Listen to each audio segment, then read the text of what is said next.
You're listening to In Sickness, a caregiving podcast from the Negative Space with Allison Breininger and Jenna Bima.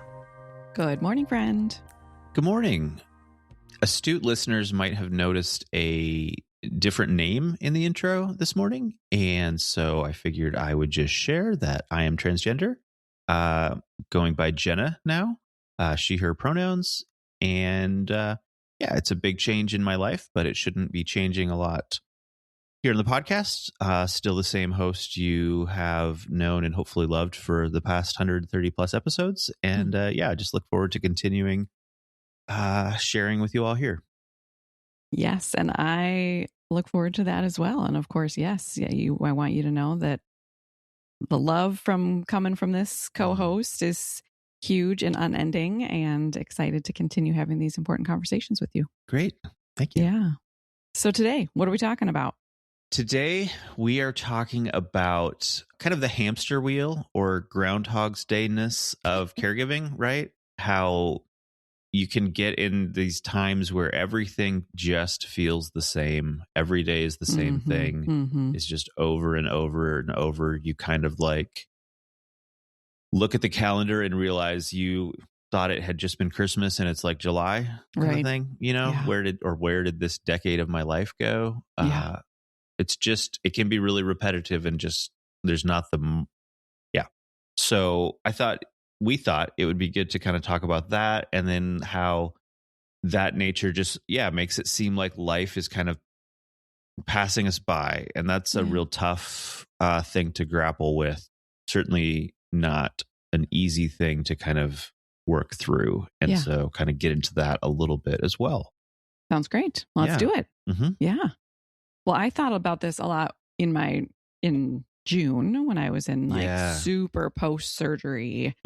Like I was never a person, Maya came to us when she was 2, so I never had like a tiny infant in my house.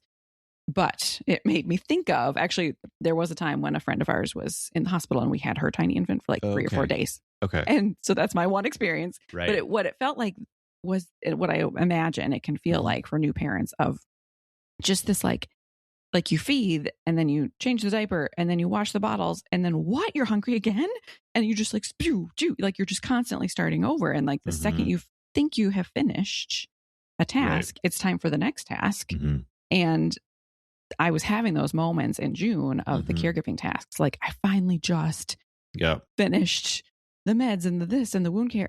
Now it's time for the next round. And now it's time for and it's just, and something that struck me is, we've talked here about how I'm an Enneagram 3. That means I'm an achiever. Okay. Achievers really like to cross things off lists. We like to be done. We like to complete things. We're not the perfectionists where it's like it has to be done perfectly. It's more like it has to be done. Right. And when you're on the hamster wheel, it's never done. There is never the like dopamine hit or whatever of like accomplishment. Right. Because like the second you did, there's another thing, or the same thing is there again. And it can feel really like, like this endless. I mean, I think the hamster wheel is actually a really apt description, because you're just around and around, but you're not getting anywhere. Right. Or like being on a treadmill. Yeah. You're running and you're running and running, and you don't have really anything to show for it. And that can, to me, felt really like defeating. Yeah. Like you're doing all this. Yeah. I mean, clearly you're doing it for a reason, and it's whatever. But somebody said, I can't remember if it was at support group or I think it was maybe in that New York Times video, that someone said, it doesn't matter how good of a job you're doing. You are never going to fix it. And I was like, whoa. Right. So you're never going to fix it, even if you're doing this like the best you possibly could be. And B, you're never going to be done. Like it just is going to keep happening until your person passes, or you know what I mean? I mean, in some cases, I suppose, like yours, right? Like there's an improvement and whatnot. Yeah. But for the most part, you can be the best at this, right? And have all the skills and all the tools and all the whatever. Right. And you just stay on that wheel. It just keeps happening. I wish they could see the face you made, because it just really like, oh boy, was basically the face you just made. So I'll pause and let you respond. Yeah, I was just thinking with that quote there, how you can stay motivated in spite of Yeah. that to keep trying and to keep going. And obviously, when it's someone that you care about a lot that you're caring for, which often is the case. I mean, there's certainly a role that is, you want to be doing this for them. Then that kind of keeps it going. But yeah, just the sense that every day it's the same, sometimes every hour it's the same. Mm-hmm. There's just not enough variety Mm-hmm. to keep things interesting or exciting. Mm-hmm. And so, things like keeping an eye on the trees in your yard and watching them change with the seasons, or having a little plant and watching it grow, like that can be a really exciting thing, as small as it is, because you are seeing that there are markers of time passing, or there is something that is changing. Interesting. Yeah. That can, I think. I wonder if that is part of my like gardening thing. It could be. Yeah. That it's like, okay, I can run outside, especially this in a season like right now. Yeah. I can run outside and be like, whoa, that thing was not blooming an hour ago. Right. Even like we have a little tiny pond in our backyard right now, and we have lilies, water lilies. Oh. And they're so beautiful. But they open only for about like 5 or 6 hours a day. Oh, really? So you come out in the morning, they're totally closed. And it's like, if you just sat there, you would watch it all the way open. And then by the end of the middle of the day, all the way closed. Whoa. And so even that is almost like the passing of time of like, that was different than it was an hour ago. You know what I mean? But I think you're right. I remember you now saying that a long time ago about, I think it was about trees or Probably, something, right? Yeah. And about like, that is a way to sort of pay attention to the season did change. The tree did change the way the shadows on, you know what I mean? Just because when everything else feels the same, it's like, you got to have some kind of anchor, I guess. Right. In the reality of that, of the time passing of time. Yeah. And I think that when it's something external like that, I mean, yes, it gives you that kind of sense like, okay, things are changing. It's not the same thing every day. But things are not the same every day out there. And inside these four walls, that kind of doesn't apply. Yeah. And so I can see that also being kind of I guess maybe even lonely or grief ridden kind of thing, just where, yes, the world is changing, but this situation feels very static that you are in. And so what do you do with that? Right. And so certainly grief is a part of that, and letting yourself work through that and experience that. And maybe that, that also may be something that is a little bit of a hamster wheel of grief, where it's like, because you're living the same thing, because nothing's ever changing, like you're always going to be grieving that as you go through, probably. And so I'm not going to say being comfortable with, but getting used to sitting with the grief, right? Is just part of your life. Sure. Well, and even naming it, right? To say, I think that's wow, my days are really similar and repetitive, and every day looks the same. And that's not true of a lot of other people. Or just be like, wow, a new season is already here, and my life looks the same as it did when the season began. You know what I mean? And so naming, I think, the grief around that. Another thing, I highly recommend that if anybody hasn't watched that 7-minute New York Times video, I think I still have it linked in the Negative Space Instagram bio, but somebody else said, like, I would look out the window and just be like, that place is not for me anymore. Like, I'm just in here, and that's out there, and I can't go out there anymore. Like, and so I think there's this like literal, like, the world is outside passing us by while we're in here just like doing the same thing every day. And I will say, I had a breaking point in June at some point where it was like a Friday night, and it was sort of this feeling that made me feel like, wait, I just did all these things, and tomorrow I'm going to do them all again. Mm-hmm. And then the next day I'm going to do them all again.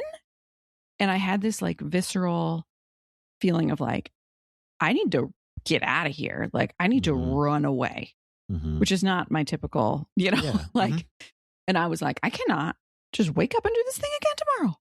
And so fortunately I have this amazing friend who I called, and she said, like, okay, what is like a little tiny thing you can do tomorrow? Even if it's like walk around the block, right? Go down the street and buy a coffee and come right back, right? Something just to like change up, like hop off the wheel for even a tiny second before you have to hop back on. Yep. And it was hugely helpful. Right. Just, and it connects with what we talked about last time with respite, that like, it doesn't have to be like, okay, Allison, you're going to leave for a week. Nope. Even if it's like, okay, you leave for like 8 minutes.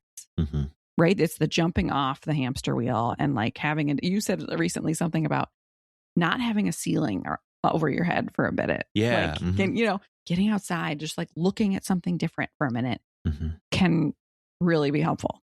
Yeah. Yeah. I think part of the thing with the hamster wheel is that your life is revolving around something else. Something external is dictating that day in and day out, never ending routine. Yeah. Right. It's something where it doesn't feel like you have control over what's happening every day.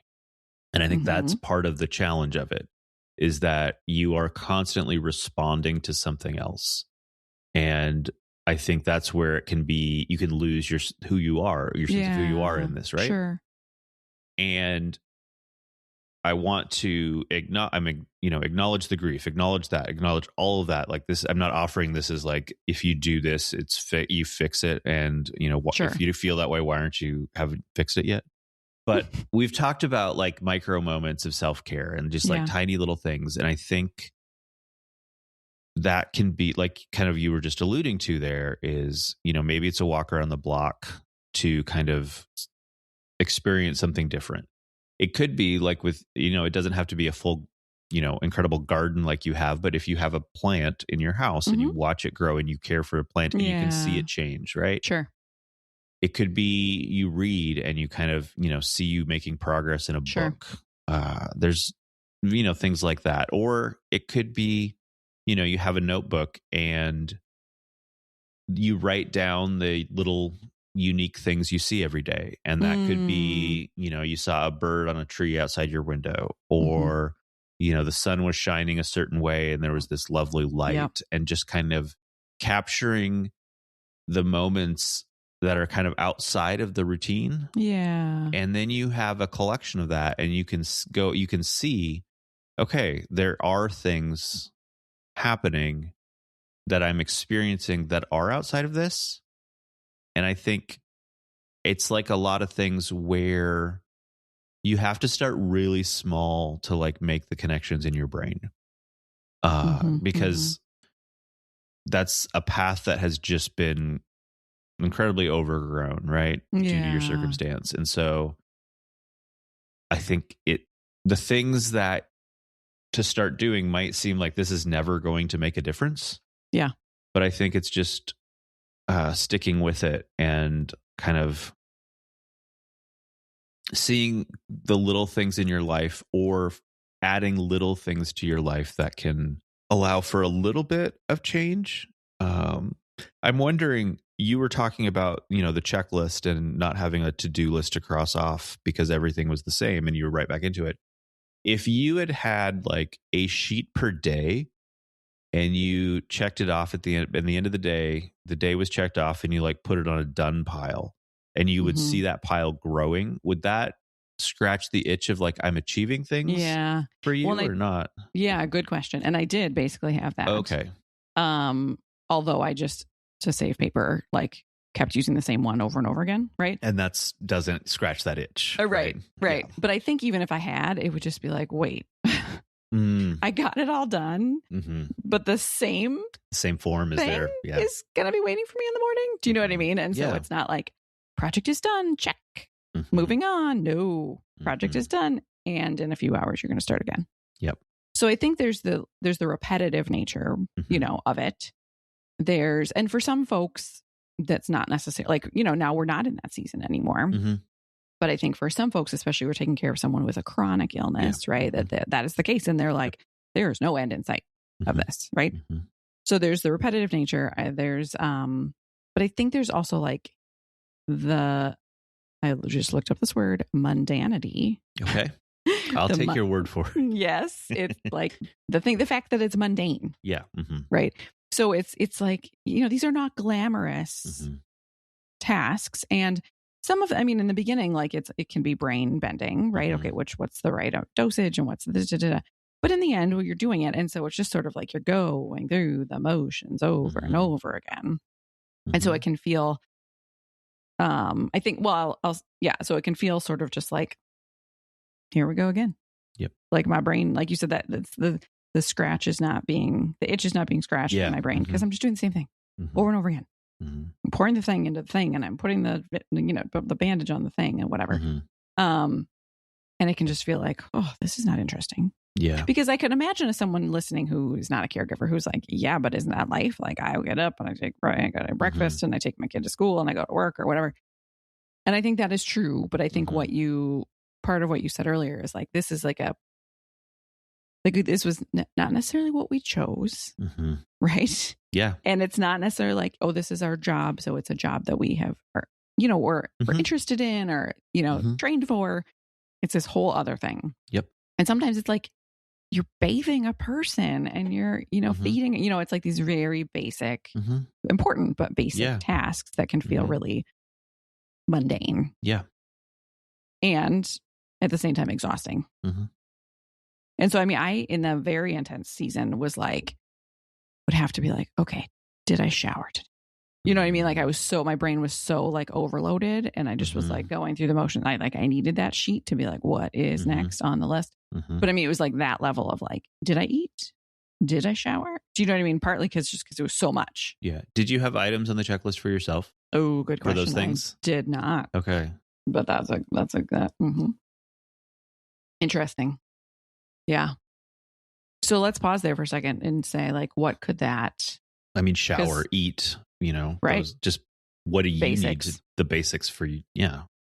I have a dear friend who listens to this podcast and they're caregiver who would text me and be like, have you had any water today? And I'd be like, yep, I got my water bottle right here. And she'd be like, okay, when's the last time you ate?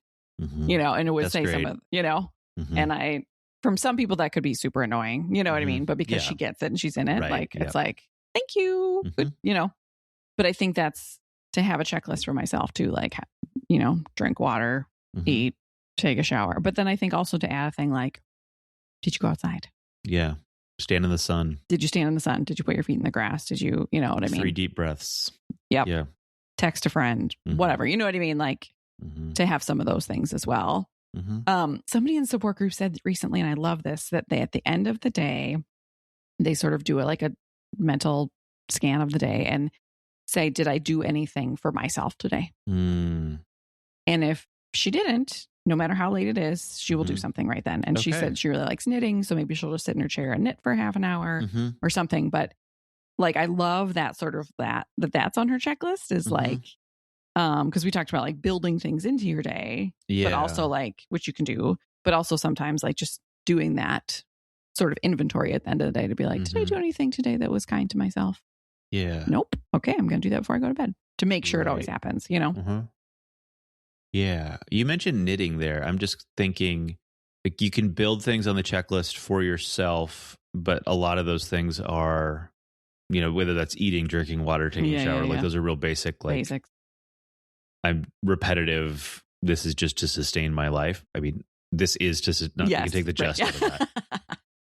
But I think there's probably something to if you can squeeze moments throughout the day where you are creating something.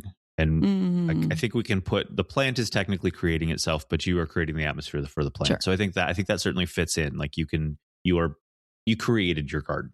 We can certainly say that. Or knitting, or it could maybe it's photography. Like sometimes there's always interesting little things in your house, whether you have, I don't know, even like fruit from the grocery store, like you can take an interesting picture of that, or just creating something there, or just little sketches or little, I don't know, whether it's maybe you like to write. It doesn't have to be something intense or involved, but I think there is something to creating something outside of yourself. And at the end of the day, it wasn't all just the same tasks over and over. Like because of you, something exists in the world that didn't before. Like that feels accomplished, right?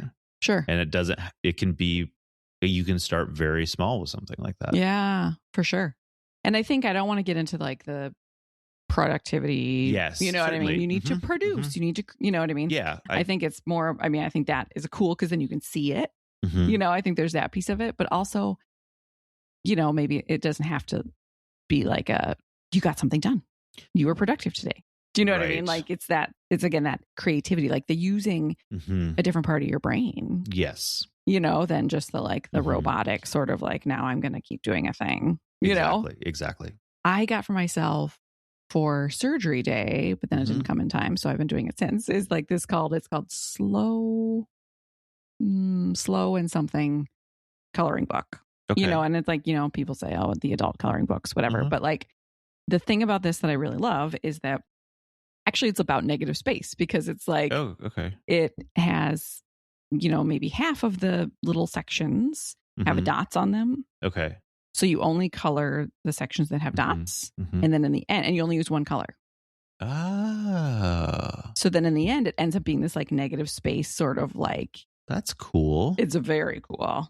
It's very cool. And it's very, because you could like do big strokes, but you're supposed to do like little dotted section by itself.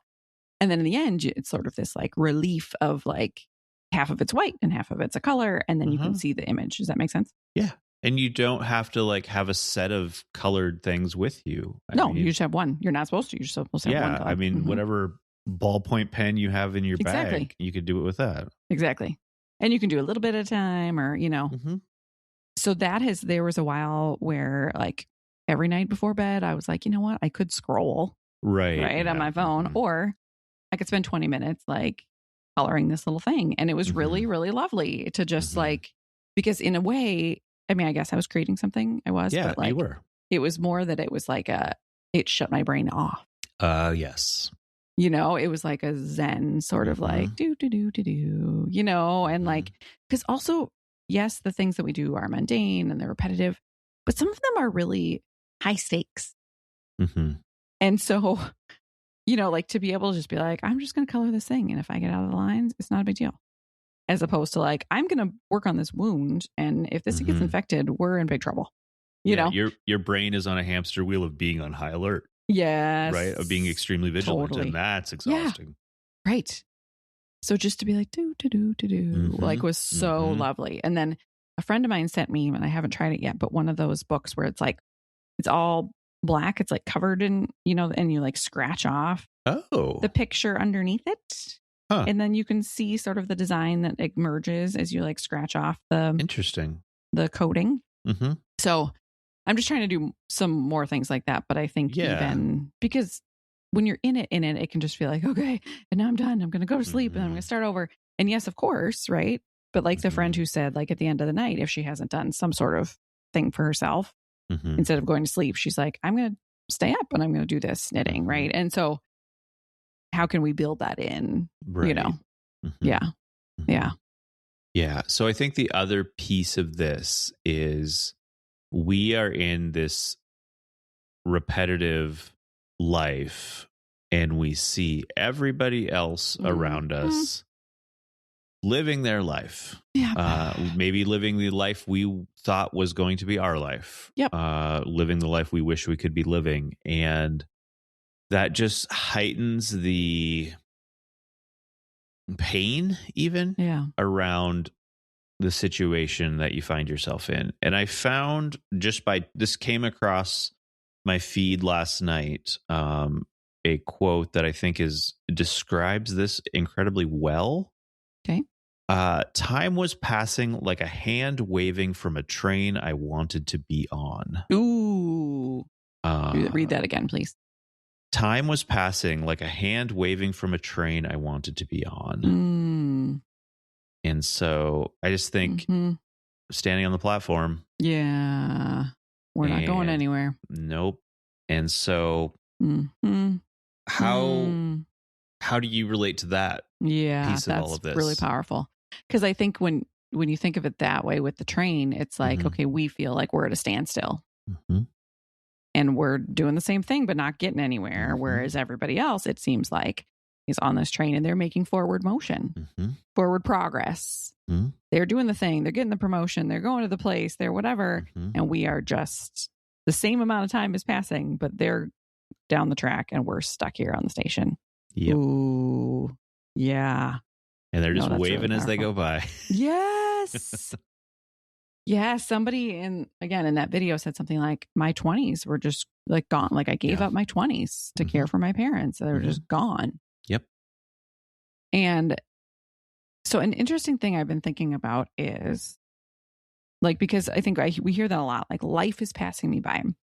This is not the life I thought I was going to have. Or someday if my person is gone or my person gets better or whatever, like then I'll get back to life.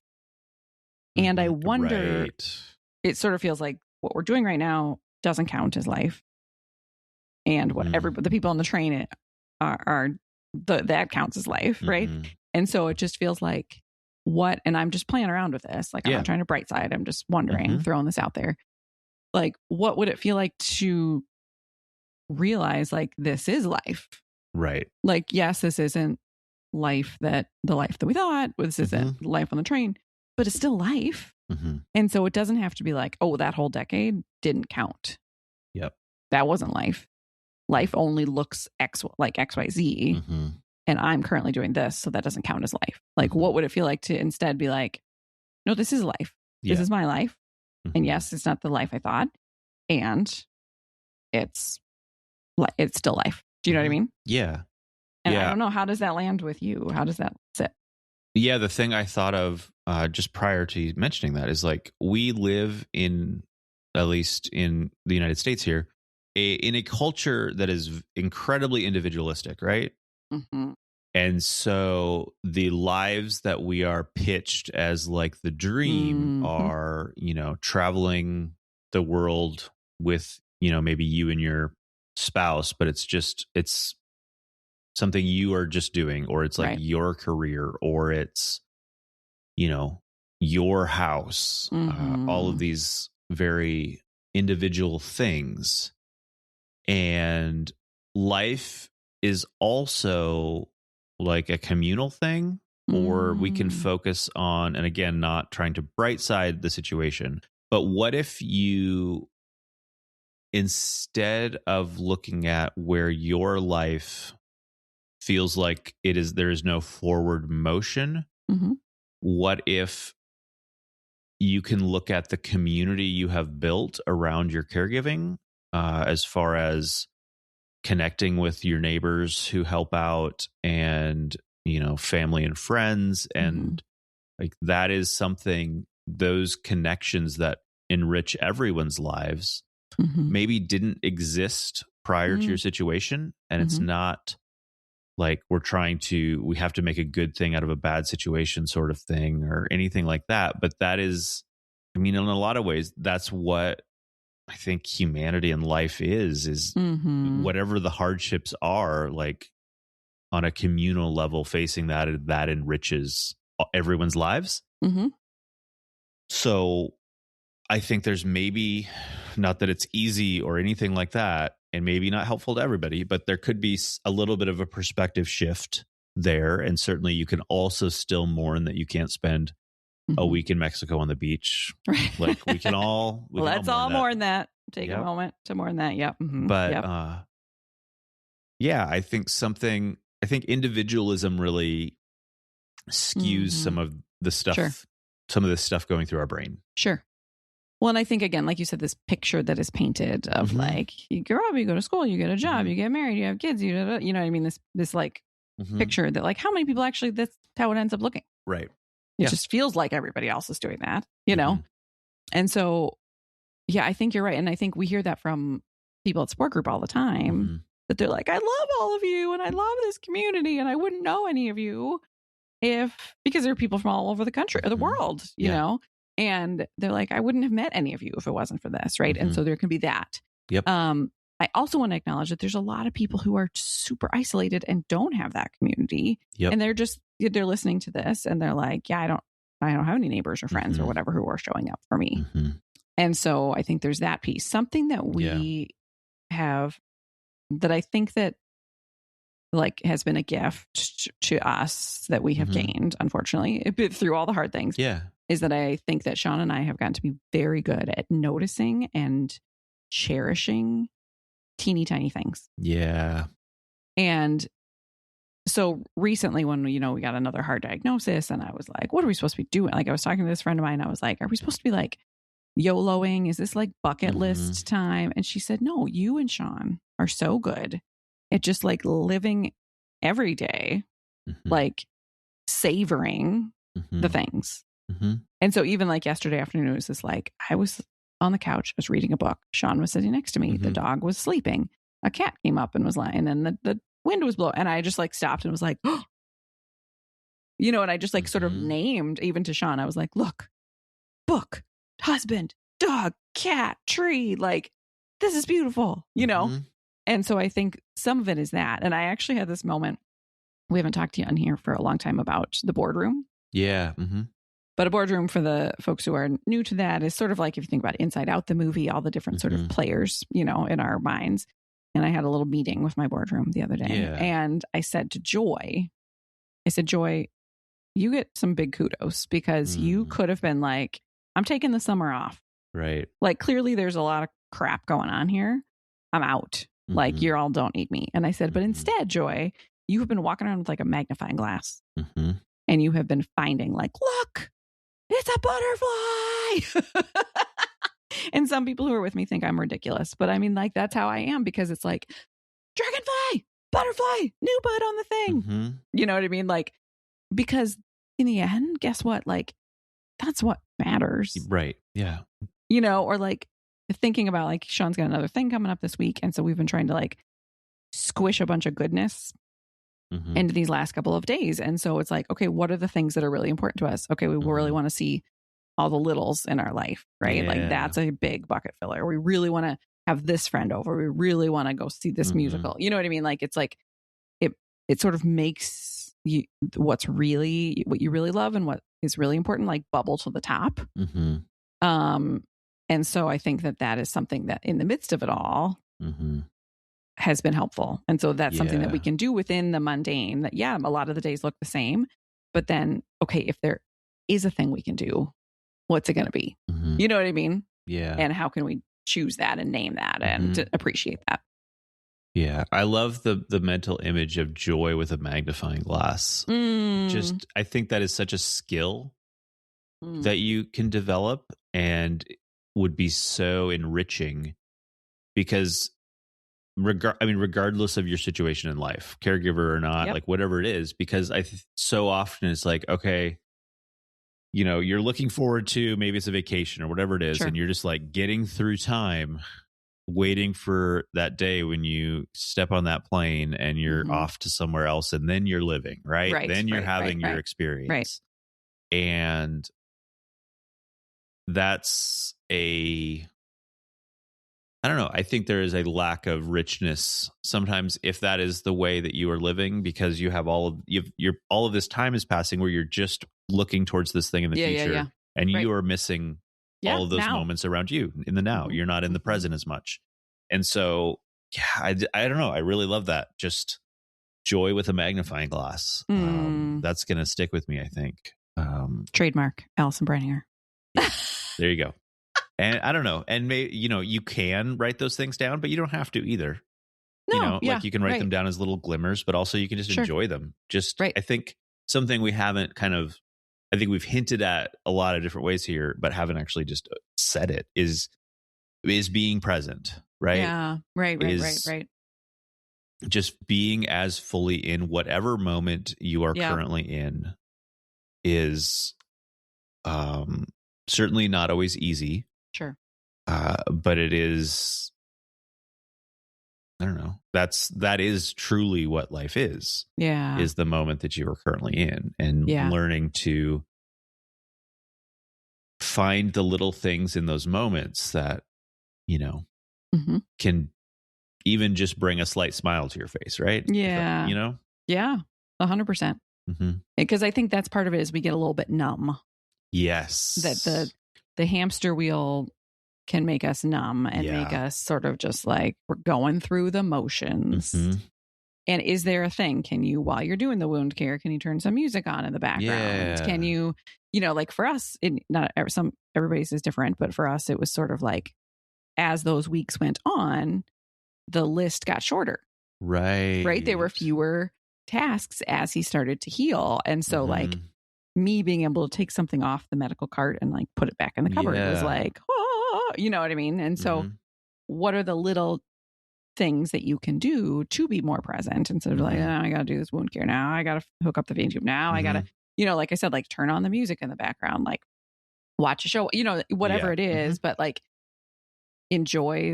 try to look for something to enjoy in that moment. To kind of wake up your brain and pull yourself out of the numb sort of zombie-like state that you might find yourself in, Yeah. And so in an example of how brains are wired differently, you were talking about putting some music on for wound care. And I was thinking like observing the wound heal and like, look how incredible the human body is that it can totally heal itself in this way. And like, I don't know, watching the little change. I mean, you are very intimately familiar with that wound if you are doing that wound care, right? And so that is a thing that is changing with time. True. And you have a hand in that. Literally. Yes. But it's also just like being fascinated with the biology of it. And that's certainly not everybody's cup of tea, but that could lead you down. How is that really working? And we lead you down a Wikipedia rabbit hole and all of that. And scratch kind of a mental itch there as well. Right. Well, and even, because I mean, it's super gross, but I would take pictures of the wound. Right. Yeah. Because I was like, is this okay? Is this what it's supposed to be looking like? And so even sometimes like looking back and being like, oh, wow. Yeah. You don't see it day to day, but. Right. Exactly. This looks so much better than it did before. Right. And so I think even those like I like to, snap pictures of that. Like if I see like a dragonfly or if I see like my plant looks cool and the whatever. And then sometimes like at the end of the night, I look back and like, what are the pictures I took today? And it helps me sort of be like, oh yeah, that was fun. That was a lovely moment. Oh, that was a cool thing. And then, and it's also a way because as we talk about all the time, caregiving is so isolating so that I have lovely friends in my life like you who will say, how's your garden? And then I have this like slew of photos that I can be like, and they're always incredible. Bam. I'm so glad you asked because here are some of these moments I've had and I can share them even though you're not here with me. You know what I mean? So I think it helped. Like sometimes I'm like, Allison, put down your phone. But it's like, well, no, it's sort of helping me capture. Totally. Like really capture these moments, especially for like when the winter comes, that I can look back and be like, remember that. Right. Yeah. I was thinking about how our phones now, they resurface things and like, remember this and remember this. And that can be, a real bummer sometimes, depending on your situation with what pops up there. So it'd be great if it could be like, okay, just limit that to like all of these little bright moments during caregiving, right? Totally. And so it's like you see the little flower from the yard or you see, I don't know, delicious sandwich you got while you were briefly out somewhere. Or like I'm thinking of when Sarah and I got out of the house and had takeout for the first time from like our favorite restaurant. And we happened to be outside of a bar that had a skee ball machine. And I just have this photo that I love of her, playing skee ball with like her walker is right next to her. And it's just, it was this incredible moment that is captured. And when things like that pop up, it's good to remember those moments in the difficulty. Yeah. And I think that's what, at least in my life, that is what the hardships have really, really taught me is like a moment like that. I would have been all in about like, whoa, like this is such a win. This is so cool. This is happening. Where somebody else could be like, yeah, this is a Tuesday. Like we're playing skee ball. Right. But it just really helps you appreciate Yeah. those things. And so that's where having friends who are caregivers who get that, who you can share those photos and Totally. that moment with, that's a big deal. It's incredible. Yeah. Yeah. We the other night went and had ice cream for dinner. Oh. And I was like, so fun. And it was also, talk about like breaking up the mundanity.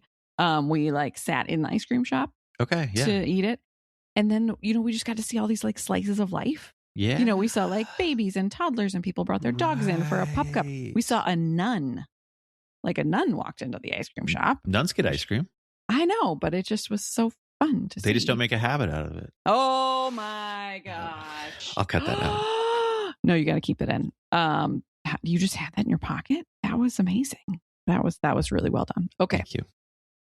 But it also made me realize, because we had just been like homebound for a number of days because Sean was contagious. Mm-hmm. And it was like, wow, look at all these different types of people in the world. Mm-hmm. And so I just think, we were gone on 45 minutes or something, but like it was it felt like a shift within me to be like, wow, we were like in the world. We saw different types of people. We, you know what I mean? Like, and I feel like I went home different, Yep. And that's just a little thing. It doesn't have to be the trip to Mexico. It can be like the 45-minute trip to the whatever, Yeah. If you can, as a caregiver, if you can do your people watching not in a waiting room, probably going to be a boost for your mood. Yep. Right. Because guess what is the true about the people watching in the waiting room? Those people are all having a real hard day. Yeah. So you look around and you're like, this is a room full of sad people. Yeah. If you can put yourself but in who's not locations sad? outside of that. People at the ice cream shop. Delighted. There are no tears at the ice cream shop. Right? Yes. What about supporters? How can supporters show up for people who are on the hamster wheel? That's great. So I think, on an obvious level, offering the caregivers a chance to get off the hamster wheel, that seems like a simple thing to suggest. There's probably nuance in like what that thing is. Like the hamster wheel might be the very hands-on care that they're doing every day. And so that might not be as easy to do, but also laundry, also cooking, also these things are part of the routine as well. And you can alleviate a little bit of that so that maybe they can step off for a moment. So that's something. I think the other thing, kind of big picture, is what joy can you bring into their lives? And, you can drop off a meal. You can also drop off to stay on ice cream, an ice cream party in a bag or something totally. Something fun or a real, treat, and you could do that from afar and mail them a packet of, various fun things for a movie night or, things like that. Or I don't know, some cozy socks and some tea, something that they can enjoy, and just gives them a little bit of comfort and variety in their day. I think that's a big one. Totally. And with the ice cream one too, the reason we went to this ice cream shop is we have this delightful friend. I've mentioned her before, who puts like Lay's potato chips in my front door sometimes because she knows it's my favorite. The other thing she does is gets gift cards to this local ice cream shop, and it just comes like flying through our mail slot sometimes, which is in our door, and then boop, just there it is, and it's just like, have some ice cream on me. And so so just things that allow just like a little sparkle in the day, a little something a little different. A little, like, I love it when people send us like a dog toy for Winston, because even like watching the dog or the cat like play with the toy like brings some joy to your to my life. And so it's so fun when someone will send us a dog toy because they just gave us entertainment, and it's maybe something that we wouldn't have splurged on, but that they did. And so that's so fun. I think even like visits, like we had a friend come visit. We have two different friends come visit this week, and it's just lovely to be like, it's the same living room, but it's like a different, different vibe. We got a different conversation, different people, you know what I mean? And so just anything that can like change it up a little. I mean, I have so many people that I just like throughout the day have different, like you're included, like different like text messages with. And I just appreciate, hearing from people on the phone, like on a text, just so it just changes up the routine a little bit. Your world feels a little bigger beyond the four walls. Yep. Exactly. Mm-hmm. So even just checking in. Hey, how's it going? Mm-hmm. Hey, here's a picture of, I have a friend who every week lately has been sending me pictures from the farmer's market where she lives of the flowers. That's beautiful. And it's just like, here's some pictures for you. I wish I could give you the bouquet in person, but she lives a billion states away. And so it's like, here's some pictures. That's lovely. And it sort of just, again, expands my world just a little bit, but without me having to go anywhere. So yeah. That's cool. Yeah. So I think, yes, we're on hamster wheels, and that doesn't mean that this isn't life, and then it doesn't count, and then it can't, that there can't be moments of beauty and joy and all of that amidst the hard things. And so how can we sort of keep, like, pull ourselves out of sort of the numbness potentially sometimes to look around and notice and still find some community and some connection and some joy in the middle of it all. Right. Yep. Yeah. Yeah. Good. Well, thanks for chatting. Yeah. I'm going to be chuckling about that habit joke all day. I think that was unexpected and delightful. Yeah. Okay. Good. All right. Good to talk to you, my friend. Yeah, it's always great. Yeah. Look forward to doing it again in a couple weeks. All right. See you soon. All right. Okay. Bye. You've been listening to In Sickness. Find us online at insickness.care or on Instagram at insicknesspodcast.